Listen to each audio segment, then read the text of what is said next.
Alors, qu'est-ce que j'aimerais faire, c'est vous montrer un cadre en termes d'adresser beaucoup des questions qui sont reliées au changement climatique et la forêt.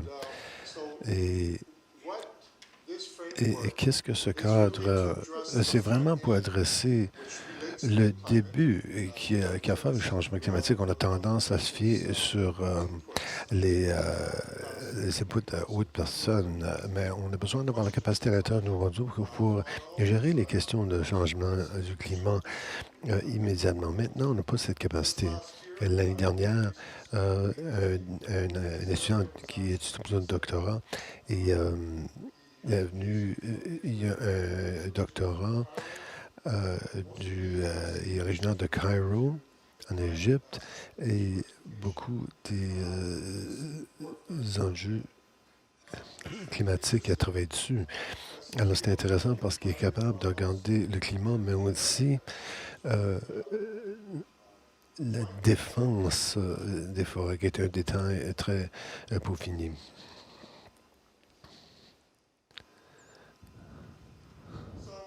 Alors, voici le cadre. La première partie de ce cadre, c'est les modèles de climat régionaux. Ça, je pense que c'est ça que le Nouveau-Brunswick a besoin. On se fie beaucoup sur Ornos et autres bases de données, mais on n'a pas le contrôle sur ces données. On les utilise tout simplement. Je pense qu'on a besoin d'avoir, on doit les changer, ces données, d'après nos propres besoins. Et la deuxième partie, c'est derrière la présentation, ça va faire avec le paysage, le modèle de forêt que je vais vous présenter. Et c'est un travail en progrès, c'est pas complété encore, mais je vais vous montrer des résultats préliminaires. La partie du centre, on ne va pas en parler. Cette partie du centre, enfin, avec comment faire les connexions entre les modèles climatiques et les modèles forestiers et les résolutions dans le modèle climatique.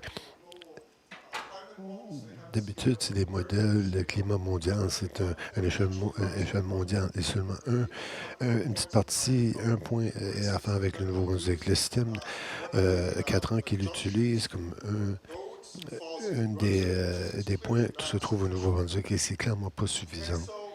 Alors, on a besoin d'avoir des méthodes pour nous permettre d'aller de ces modèles de changement climatique régionaux. On utilise le modèle global pour diriger, mais encore là, on a besoin de faire changer l'échelle allant vers le bas. Et ça, c'est une procédure qui a été développée durant les dernières quelques années, basée beaucoup sur le financement du Fonds fiducie environnemental.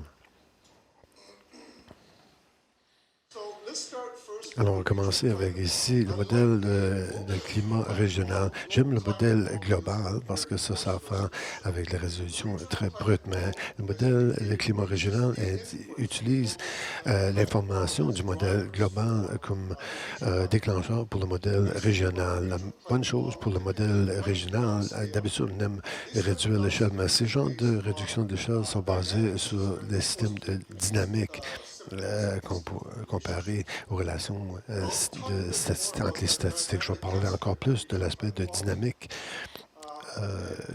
du modèle régional. Voici le GCM global. Ça, c'est la résolution très brute. Et d'habitude, on aime avoir de l'information dans une résolution plus fine pour les intérêts locaux. Pour nous, peut-être ce sera tout au Nouveau-Brunswick ou des différents points au Nouveau-Brunswick. Alors, le modèle de climat régional a un avantage quand ça vient au mécanisme dynamique. Ça nous donne une simulation de haute résolution et beaucoup plus de précision. Ça nous permet de créer des relations entre le changement sur le paysage et comment le paysage réagit avec l'atmosphère. Ça, c'est des choses que d'habitude, on n'adresse pas. Quand ça vient ces situations, s'adresse le climat orographique. Ça veut dire comment la topographie, l'utilisation des terres, le mouvement des cours d'eau sur le paysage, comment ça peut avoir un impact. Et ça adresse des choses telles que la température, changement de température, la précipitation, les nuages, toutes ces choses sont adressées dans les programmes régionaux. Et d'habitude, ce modèle ici dont je fais référence, ils sont conçus ou optimisés pour gérer, pour être allés sur pour être utilisés avec des ordinateurs portatifs. Et le dernier point, enfin, avec les coûts de computation très faibles. Voici une simulation pour l'ouragan Arthur. Vous allez voir le 5 juillet, vous allez voir les changements de couleur. Ça, c'est Arthur. Maintenant, on a cette capacité ici qu'on regarde à la foresterie d'une perspective de dérangement à cause du vent. On peut avoir ces valeurs, ressortir des valeurs de ce genre de modèle. Voici, durant la même période de temps, ça, c'est à faire avec quand l'ouragan Arthur passait. Ça, c'est les champs de précipitation. Et vous pouvez voir cette bande, ça, c'est l'ouragan qui vient tout juste de circuler. Alors, vous allez être capable de déterminer l'intensité du problème.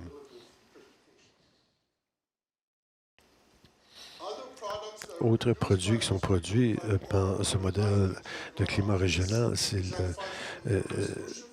c'est une résolution de 5 km. Ceci, c'est pour le runoff durant différents temps, juste pour vous montrer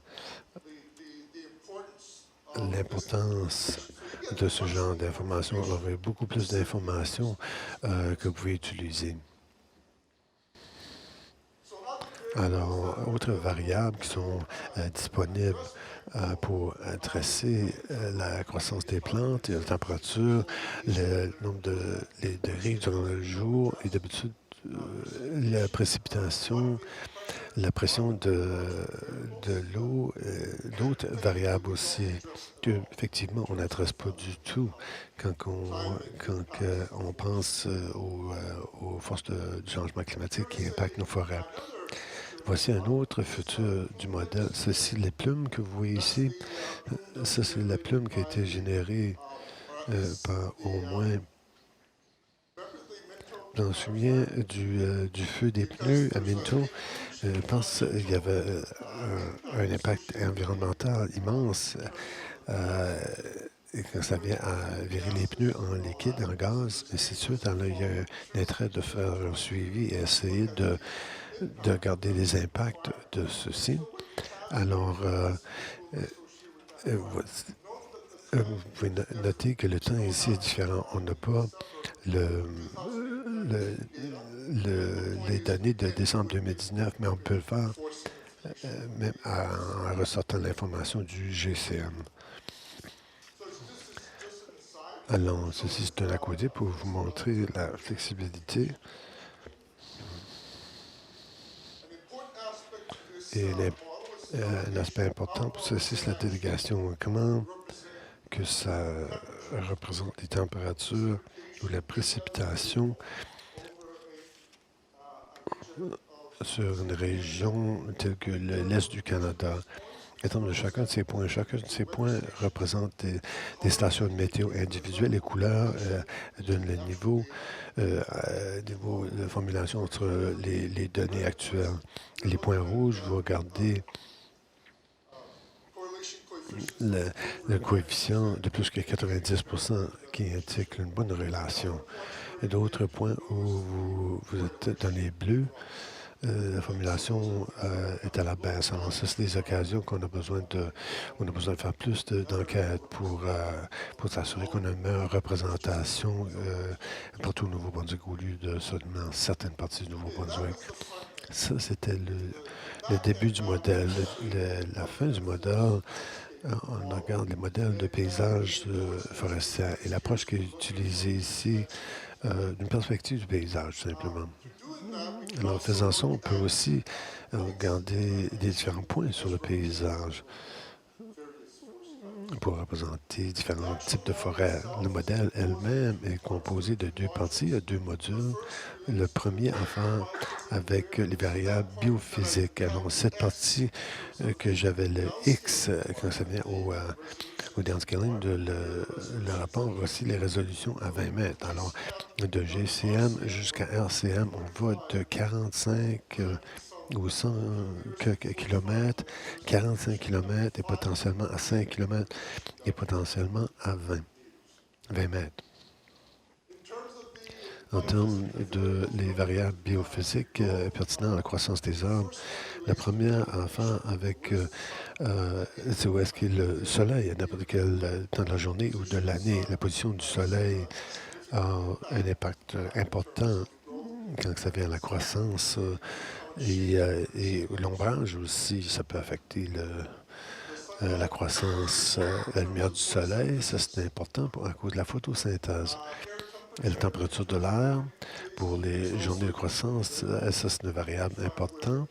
On a besoin de savoir où certains arbres vont croître beaucoup plus rapidement, ainsi que le contenu de l'eau du sol et la vitesse du vent. Voici des différentes variables et ceci, c'est relié à les dynamiques de la forêt. Alors, l'information qui est générée ici, la CMAP, c'est utilisé pour déclencher les dynamiques de la forêt. Alors, les dynamiques de la forêt, elles sont appliquées au niveau cellulaire, au niveau du sol et potentiellement à travers le paysage au complet. Et, on utilise biomasse en principe pour mesurer, puis pour utiliser volume ou autre chose, mais j'utilise biomasse dans ce cas ici. Là, voici des exemples des maps annuelles. Et ils sont représentés ici pour tout Nouveau-Brunswick. Comme vous pouvez voir, il y a des variations entre le sud et le nord de la province.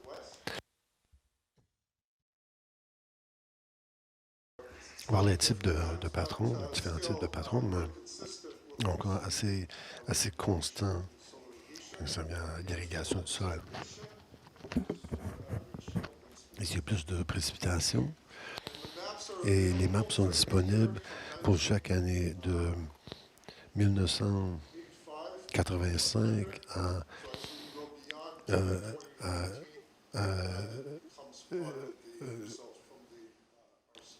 et jusqu'à 2018. Alors, si on veut regarder les détails du module, le logiciel utilisé pour développer ceci, c'est vraiment c'est logistique vers l'orientation en particulier. Ceci, c'est pour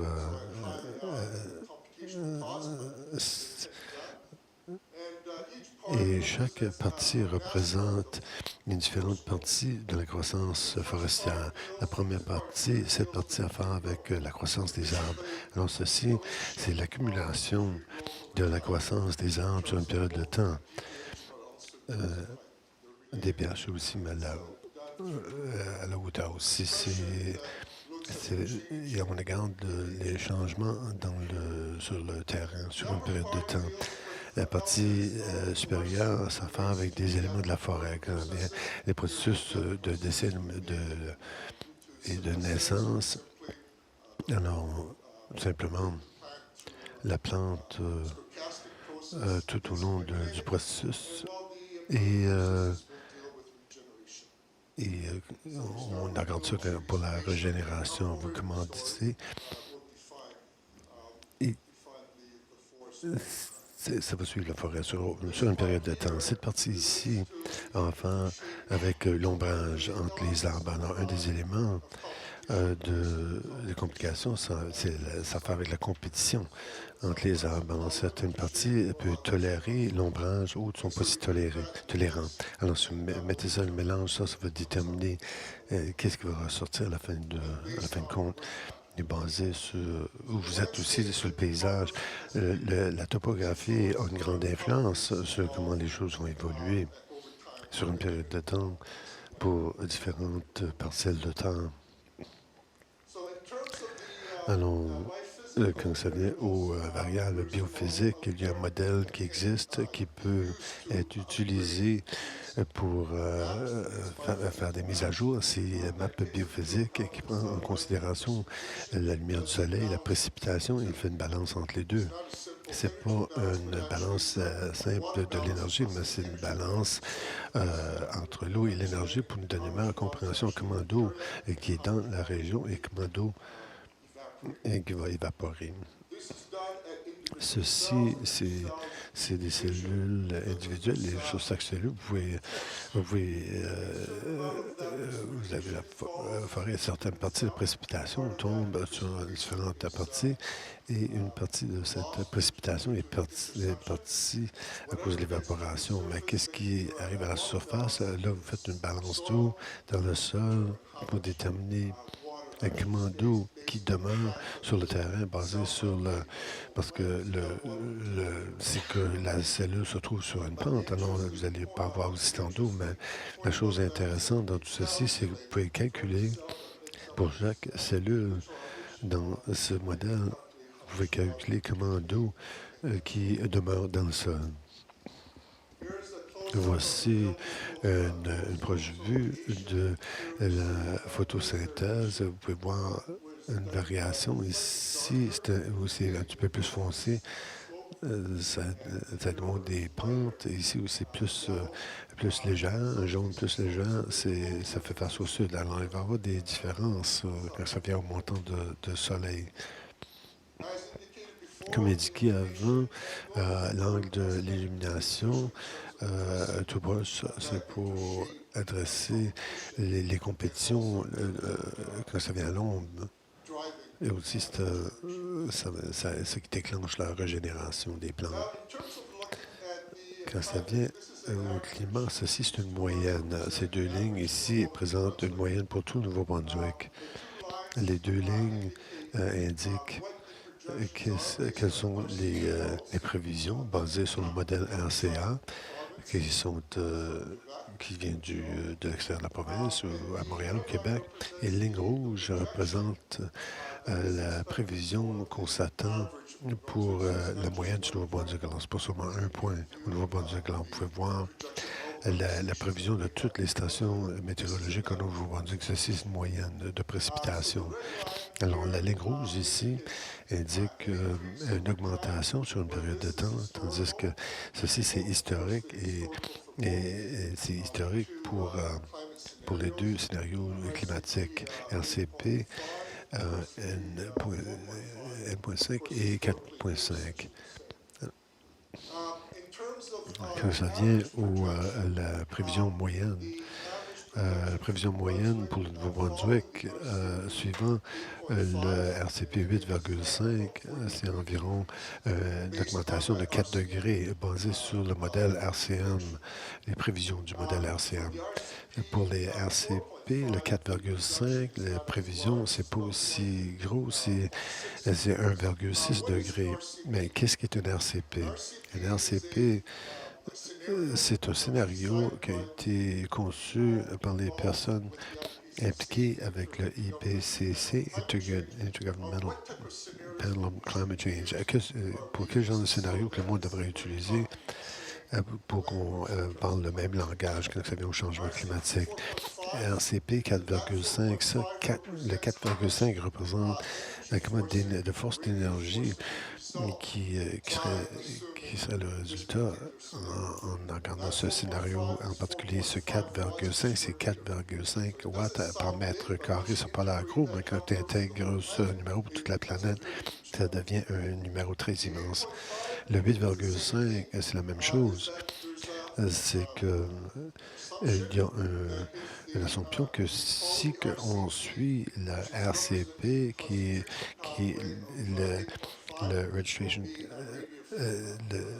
ça serait, ça va forcer un 8,5 au-delà des forces des courantes qui existent maintenant. Alors d'habitude, quand ça vient aux émissions pour RCP 4,5, c'est le type d'émission qu'on voit par 2040, ça va nettoyer nos problèmes, si vous voulez, et on va commencer à utiliser la technologie pour réduire les émissions envoyées dans l'atmosphère. C'est ça qu'on regarde dans ce scénario. Mais si ça n'arrive pas, c'est qu'on continue qu'on a toujours fait. Alors, on va suivre le RCP 8,5 potentiellement, et potentiellement encore plus haut que ça. Alors, RCP 8,5, c'est ça qui est classifié comme le niveau très élevé, mais c'est possible qu'on va excéder ce niveau. Notez qu'il y a beaucoup de variations dans les deux RCP, les deux scénarios sur une période de temps, mais encore une fois, le point principal, par 2100, il y aura une augmentation de 4 degrés avec les RCP 8,5 et 1,6 pour RCP 4,5. Alors, basé sur cette information et basé sur le fait que ceci, c'est la moyenne, c'est très difficile à vous montrer cette information basé sur chaque point, c'est une moyenne. Mais je pense que vous comprenez l'idée. Mais l'idée, c'est pour mettre cette information sur ces maps. Et ces maps varient de 1950, c'est là où ils ont débuté les simulations, en prenant des vraies données et pouvoir calibrer les périodes initiales pour que quand on dépasse 2020, par exemple, là, on voit qu'est-ce que le futur pourrait nous présenter. Alors, ceci, c'est l'information basée sur beaucoup de données, beaucoup de méthodes qui peuvent être utilisées ici. C'est faire simulation, l'interpolation. Mais le problème avec ça, c'est que ça a tendance à changer, à masquer les effets que les lacs ont sur les forêts et on a décidé d'utiliser l'information de satellite. Ceci, c'est des calculs d'environ 400 images compilées ensemble. Ça vous donne une tendance moyenne, si vous voulez, en température spatiale. Et ces représentations spatiales sont, sont un modèle qui suit différentes périodes de temps. Alors, il y a une série de ces images. Celui-ci, c'est 1950 et l'autre 1952. Il y en a un pour chaque année. Alors, ça comprend beaucoup d'images. Et vraiment, on essaie de fusionner MODIS avec les données RCM. Alors, MODIS, c'est ce que c'est maintenant, et les données RCM, c'est ça que ça va vous projeter, qu'est-ce qui va faire donner une prévision de qu'est-ce qui va avoir lieu dans le futur. Voici la map sur les journées de croissance annuelles pour différents types de 2005 jusqu'à 2090. Et vous avez une série de photos ici. Et ces maps ici à faire avec RCP 4,5. Vous pouvez voir lentement c'est en train de se réchauffer, comme vous attendez, basé sur les données RCM. Et ceci, ces chiffres montrent RCP 8,5 et le réchauffement devient beaucoup plus intense, si vous voulez, en allant vers le futur. Alors les couleurs, le plus rouge qui est la couleur la, la plus haute chaleur, ce qu'on voit avec les conditions courantes, ceci, c'est ce qu'on a maintenant. Alors, ceci, c'est basé sur les images MODIS et ceux-ci ces images sur le fusionnement, le calcul des modèles de climat régional avec les modèles MODIS. Alors, ici, on a des indications où le réchauffement est très élevé. Les différences de couleur de vert ici, c'est les hauts endroits, les montagnes situées. Alors, ils sont plus fois maintenant comparé aux autres endroits. Ça va continuer. Mais ça va être enlevé tranquillement. Qu'est-ce qui va se réchauffer? C'est les endroits moins élevés. Les territoires moins élevés, moins d'élévation, qui vont se réchauffer plus rapidement et les endroits plus froids vont devenir plus chauds à mesure, mais pas à la même vitesse que les endroits moins élevés. En termes de précipitation, qu'on j'ai pour évaluer le contenu de l'eau dans le sol, tu vois qu'il y a une variation entre les deux scénarios. Encore, le bleu, c'est RCP 4,5, le rouge, RCP 8,5. Mais vous voyez une tendance vers le haut. Par 2100, on s'attend que la précipitation va augmenter par environ 31% plus que ce que c'est maintenant. Alors, c'est très, très intéressant. Quand ça vient à RCP 4,5, c'est environ 9 à 10. Alors, c'est plus faible. Alors, en essayant de modérer ces changements, ce serait une bonne chose à faire. Et n'importe quelle façon que vous voulez l'approcher, mais il faudrait, vous pouvez regarder ça d'un point de vue d'atténuation. Euh, euh, la raison qu'ils utilisent les données RCM maintenant, c'est parce qu'il y a une tendance le monde a une tendance de dire ah, la température devrait être élevée comme ceci. Là, autour de ça parle de la précipitation. Le problème, que ces chiffres doivent être fusionnés. S'ils ne sont pas fusionnés, tu peux trouver n'importe quel scénario que tu désires. Alors, techniquement, il doit être fusionné. Et seulement les données RCM peut le permettre, ce fusionnement. Ils sont conçus pour gérer toutes les dynamiques dans le système climatique qui inclut la température et la précipitation. En termes de précipitation, les maps similaires sont générées. Vous avez des variations que l'on voit ici parce que les élévations plus hautes, les vitesses de l'air sont plus hautes, la précipitation est plus haute due au processus sonographique. Alors, les données RCM sont conçues pour capturer ces choses dans ces données. Alors, les statiques peuvent capturer certaines choses, mais pas au degré qu'on a avec les modèles RCM. Maintenant, quand ça vient à ce modèle, on revient à ce modèle maintenant, c'est parce qu'il utilise l'information et de garder aux choses qui ont à faire avec le budget d'eau et cependant un calcul du contenu de l'eau dans le sol. Voici une map de l'eau dans le sol. On sait que l'eau dans le sol va varier dépendamment de la topographie. L'eau descend les pentes et elles vont se trouver dans les vallées.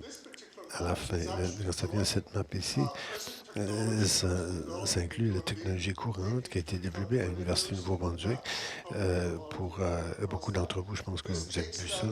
Ceci prend ceci en considération quand ça fait avec la table d'eau. Et ça, c'est un élément que cette méthode n'adresse pas. Ça adresse comment l'eau va évaporer, qui n'est vraiment pas un enjeu de la table d'eau. Alors, ceci, ça va fusionner les deux statistiques ensemble. Ici, on peut faire la même chose avec les données LIDAR.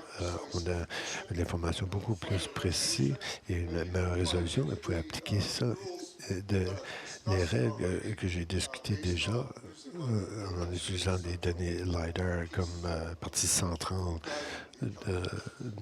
pour guider vos calculs. Quand ça vient à l'eau dans le sol, on s'attend avec l'eau dans le sol. Ces maps ici représentent c'est pas des maps d'eau, mais comment l'eau va changer sur une période de temps, ça ne va pas être uniforme.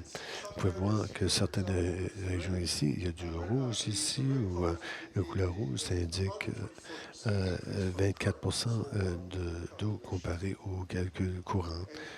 Et vous pouvez voir ceci, quand ça fait RCP 8,5, il y a une plus grande augmentation dans l'eau dans le sol dans le nord-ouest de la province comparé au sud-est ici. Mais en termes de les autres périodes de temps, vous voyez ici qu'en fait, cet endroit aura une plus grande augmentation dans le contenu de l'eau dans le sol.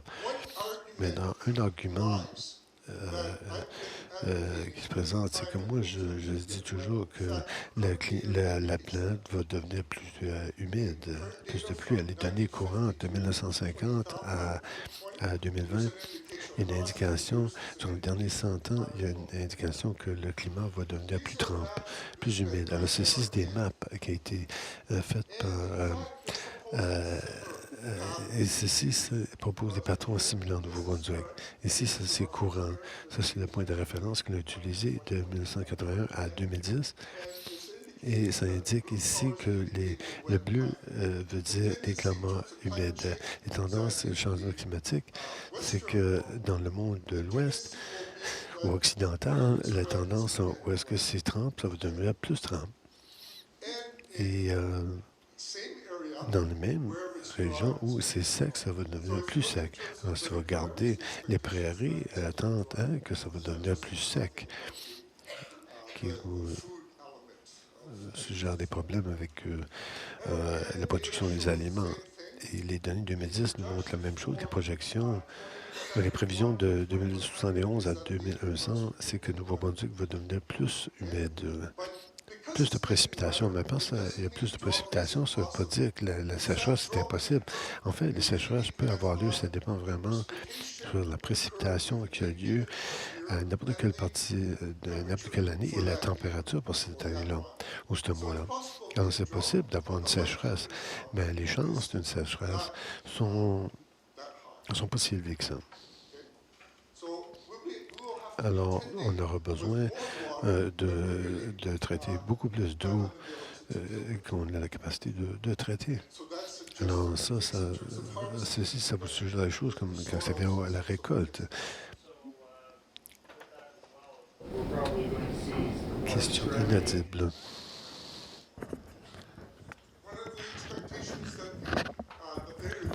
La variabilité va augmenter.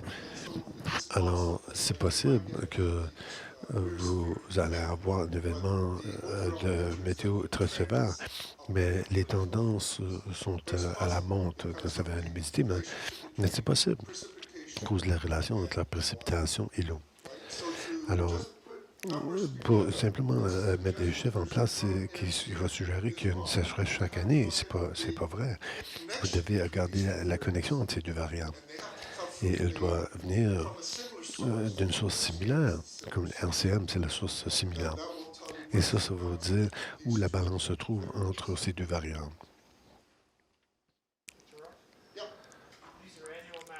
C'est des maps annuelles, n'est-ce pas? Alors, peut-être que je devance parce que vous allez regarder des maps saisonniers. Si vous avez une réunion annuelle, mais ça pour les saisons. Je ne le sais pas, mais c'est vrai. C'est pas distribué d'une façon uniforme après les saisons. Et, Bill fait mention de les relations entre l'eau et la température. Et, en fait, ça pourrait avoir un effet sur la période hivernale comparée à estivale. Et ça, il peut y avoir des gels, des problèmes avec d'autres problèmes avec les arbres. J'ai pas ça, mais on pourrait générer ça pour vous, si ça vous intéresse. Maintenant, pour faire le modelage pour le vent, nous, on a fait le modelage du vent, pas parce que, pas à cause de la potentielle destruction, ça fait partie, bien sûr, mais aussi parce que c'est une fonction écologique, ça vient aux arbres. Dans les endroits où les vents sont élevés, les arbres sont plus courtes. Parce que durant les événements de vent sévère, c'est- et ça va toujours avoir un impact sur la croissance de l'arbre sur une période de temps. Alors, ainsi que c'est toujours du vent. Pensez aller à une élévation plus haute comparée aux élévations moins élevées. Il y a un patron constant que ces arbres-là sont très différents, que ça vient à la croissance verticale, mais aussi de leur croissance en général. Question inaudible.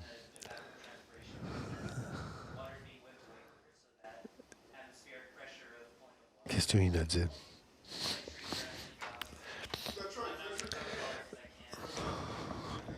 Ils ont besoin de l'eau, mais aussi, est-ce qu'ils continuent d'utiliser l'eau? Ils ont besoin de fermer leurs cellules pour avoir trop. Et en processus, ils ne vont pas accepter le CO2. Alors, le processus, les changements, c'est ça vient des deux différences. Est-ce qu'ils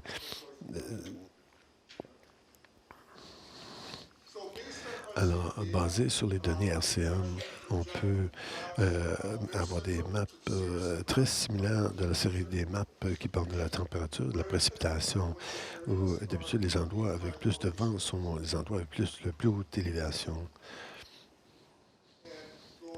Et pour revenir à ceci, Voici ce qu'on a fait si on a gardé les PSP spécifiques. Ceci, c'est fait au niveau des parcelles de terre lancées.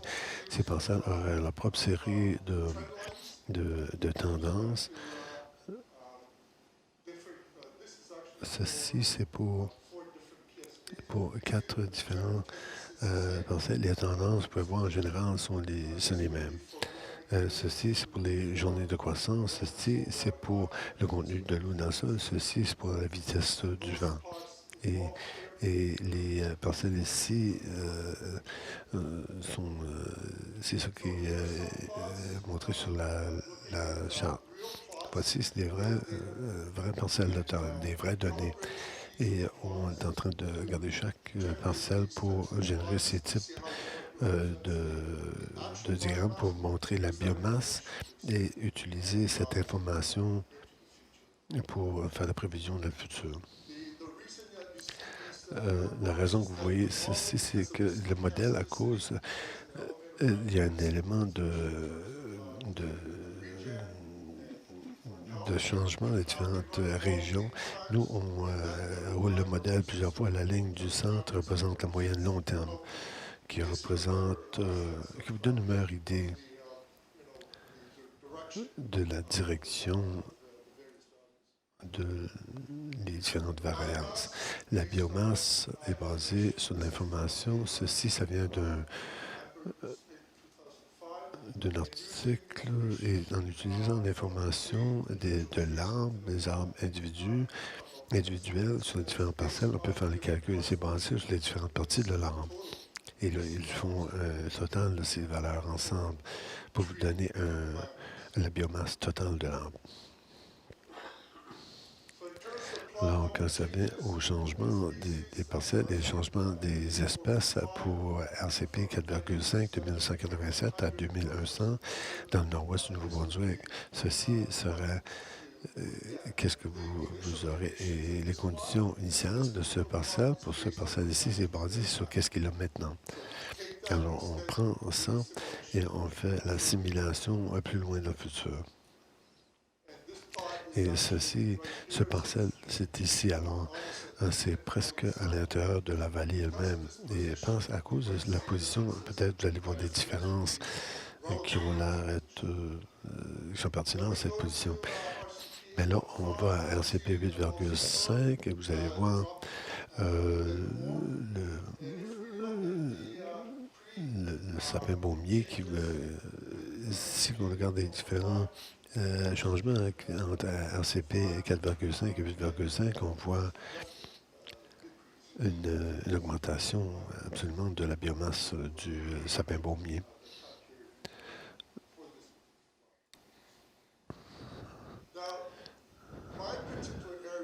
Dans mon point d'intérêt, c'est sur les paysages lentilles parce que le paysage, vous montrer, définir où l'eau se trouve. Et c'est pour organiser cette information et traiter et faire les calculs basés sur les cellules individuelles. Les cellules individuelles auront leur propre niveau d'humidité, température, et tout ceci ensemble va déterminer que les parcelles vont croître ou pas croître. Alors ceci,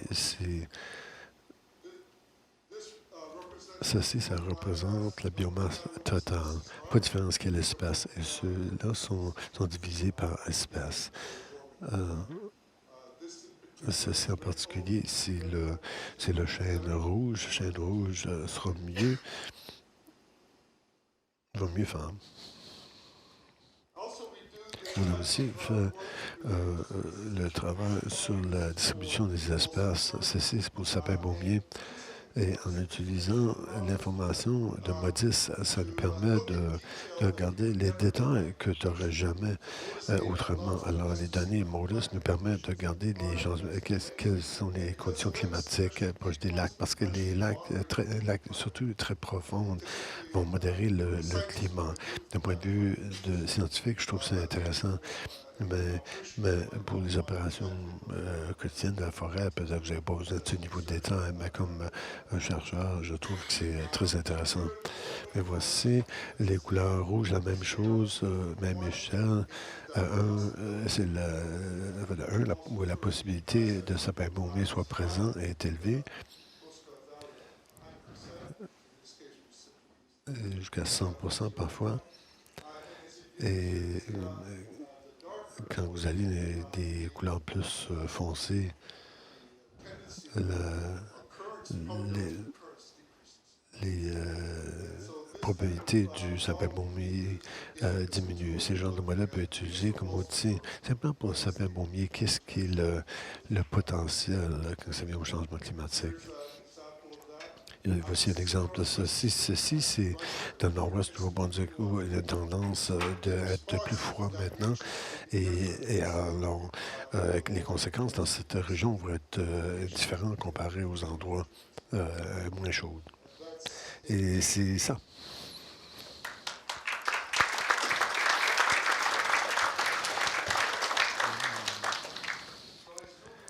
Alors, j'imagine. Est-ce qu'il y a des questions? Je pourrais les adresser. Est-ce que vous avez des questions?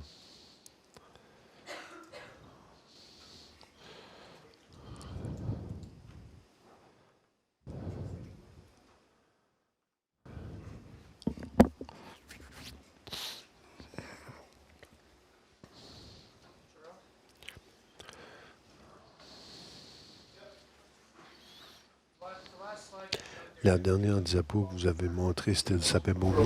Sapin bombier saison. Sous le RCP plus élevé, est-ce qu'ils vont demeurer dominants?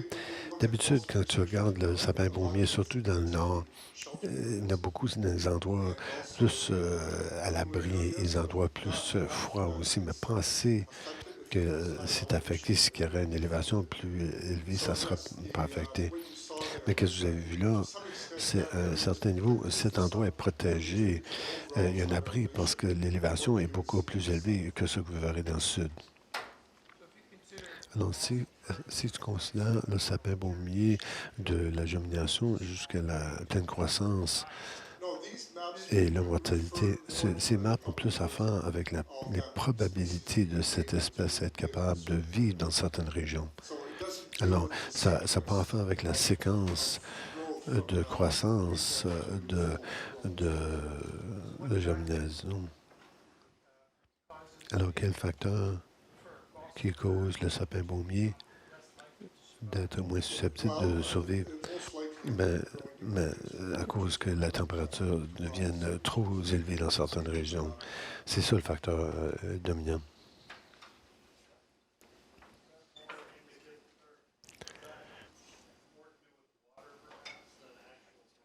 Est-ce que ça a plus à faire avec la disponibilité d'eau que la température? Oui, mais où ils sont situés, la disponibilité d'eau est très haut encore. Mais c'est vrai, toutes ces choses-là travaillent ensemble et comment les séparer, ça peut être difficile. Mais c'est faisable. Et j'imagine que c'est dirigé par les différences de température. Alors, cette différence de température, est-ce que c'est parce que les plus hautes températures donnent un avantage à un arbre qui a une plus longue saison de croissance? On regarde aux différentes possibilités. Et le sapin baumier pourrait être à un désavantage de certains points. Euh,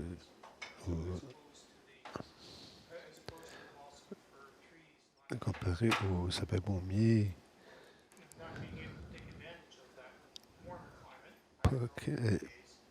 et- question inaudible un peu.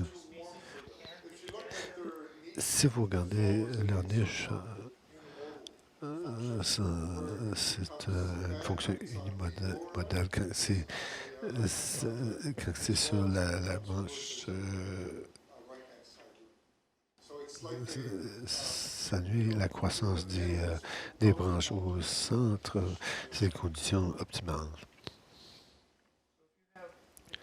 Alors, si vous avez un endroit gérer où les espèces en compétition sont éliminées. Je vais laisser ça à mes collègues. C'est eux autres qui vont adresser ces genres de questions plus en plus au niveau que toi tu veux sur ta réponse. Alors, je laisse ça à eux pour répondre. Non, j'allais,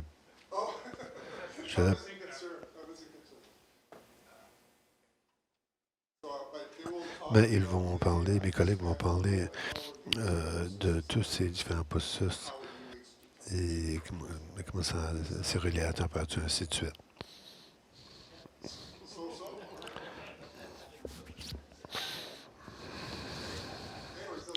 En tout cas, ils vont vous donner une meilleure idée de cette situation que moi. Est-ce que ton modèle prend en considération la capacité de l'adaptation des arbres sur le changement climatique? Non, ça ne prend pas ça en considération. Il y a du monde qui regarde la plasticité du sapin baumier, mais ça, c'est pas quelque chose que j'ai recherché du tout. Je suis au courant que c'est étudié par autres, mais qu'est-ce que la prévision, ce qu'on fait, on fait notre travail sur ce qu'on sait déjà sur les espèces, mais le niveau de changement génétique pourrait être faible, dépendamment si c'est manipulé dans les laboratoires, peut-être. Je sais qu'il y a ces genres d'activités qui ont lieu, alors peut-être ça va faire partie du portrait au complet, mais non, pas moi. Question inaudible.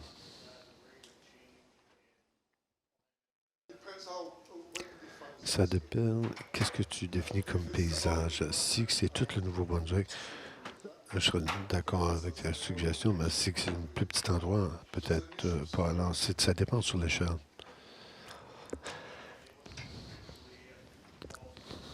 Question inaudible. Il y a encore beaucoup à apprendre, essentiellement. En tout cas, je pense que question inaudible.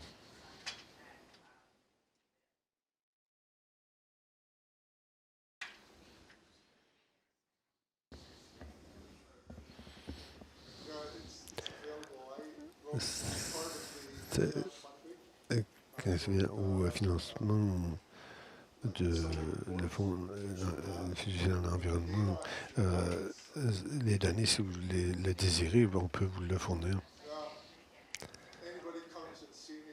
Si vous venez me voir, tu peux me demander pour cette information. Je vais, si quelqu'un veut le faire le mettre en ligne, ils pourront le faire. Moi, je ne veux pas vous empêcher. Question inaudible.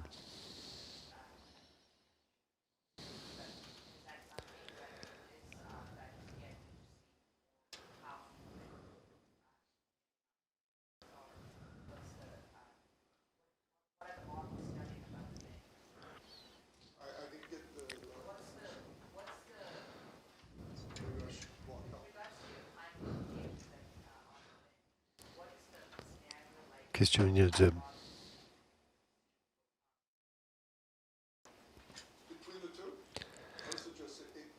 Moi, je suis à 8,5. Les vents sont plus fortes.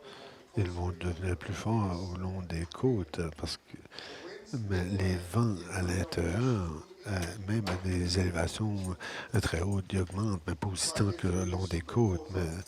Mais si vous surimposez les ouragans, il y a beaucoup de choses. Des ouragans, comme tu vois des ouragans dans le sud, ils vont démarrer dans une région pour plus longtemps et c'est tout relié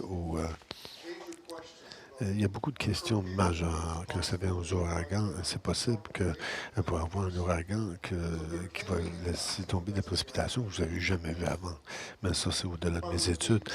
Mais avec le modèle de climat régional, potentiellement, on pourrait commencer à regarder ces enjeux. Maintenant, on n'a pas fait ça encore.